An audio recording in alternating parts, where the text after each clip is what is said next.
Once a month, Seamus Zank and Isabel Cody get together to drink a bottle of wine in one of their basements.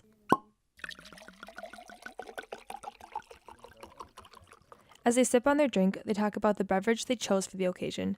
They rate the wine, learn about wine terminology, and discuss what's going on in their lives. They also record the conversation as a podcast.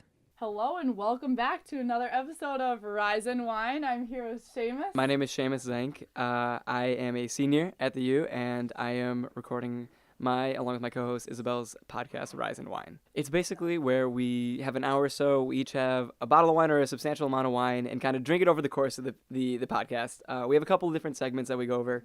Zank says the podcast started last spring when they were casually drinking wine one night. We thought it'd be fun to do a wine tasting class, but then we thought that'd be too much work, and so we decided to take it into our own hands and do a podcast instead. So we do have a wine term of the day at the beginning of our podcast, where it is kind of like that educational where we might have got in a wine tasting class. The hosts and their guests sit on couches in Zank's wood-paneled basement. They're circled around an iPhone they use as a microphone and open bottles of wine. Zank says they care more about the quality of conversation rather than the production value of their show. There are two main different kinds of red wine. Yes. Okay, so you've got fruit-forward wine, and you've got savory wine. I think it's a really fun thing to do.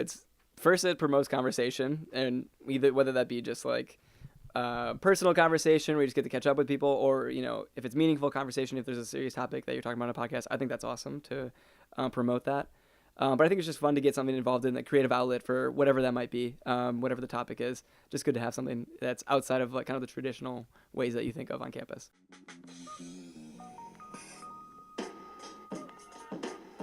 Henry Creech, a junior at the University of Minnesota, uses his podcast as a way to reconnect with old friends from back home and to bond over something they all love, baseball. We talk a lot more.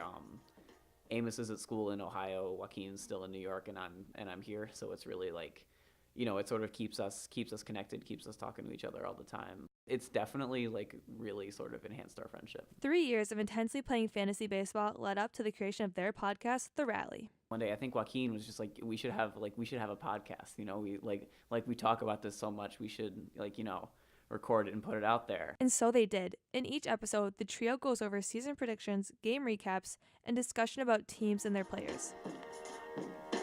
Playoffs.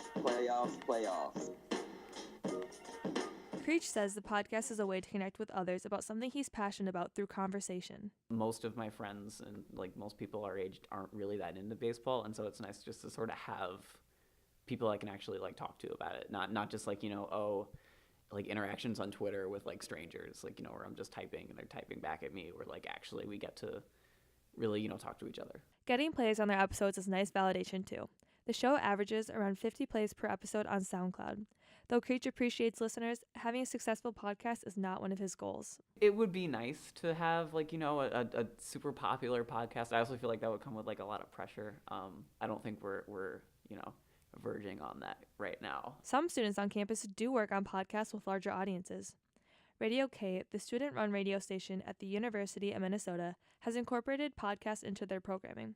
They produce a number of shows, including Basement Music, The Sports Hour, and Real College Podcast.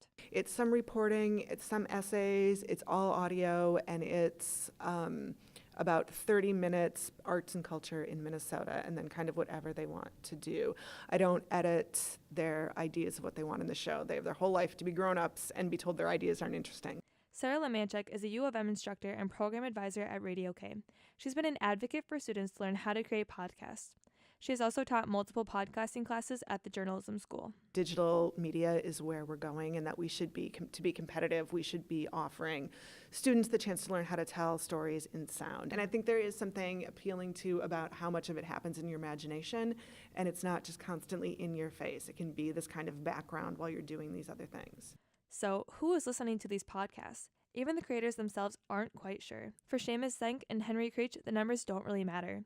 The people they care about most are their fellow co-hosts that are behind the microphone with them. Alex Smith, University Report.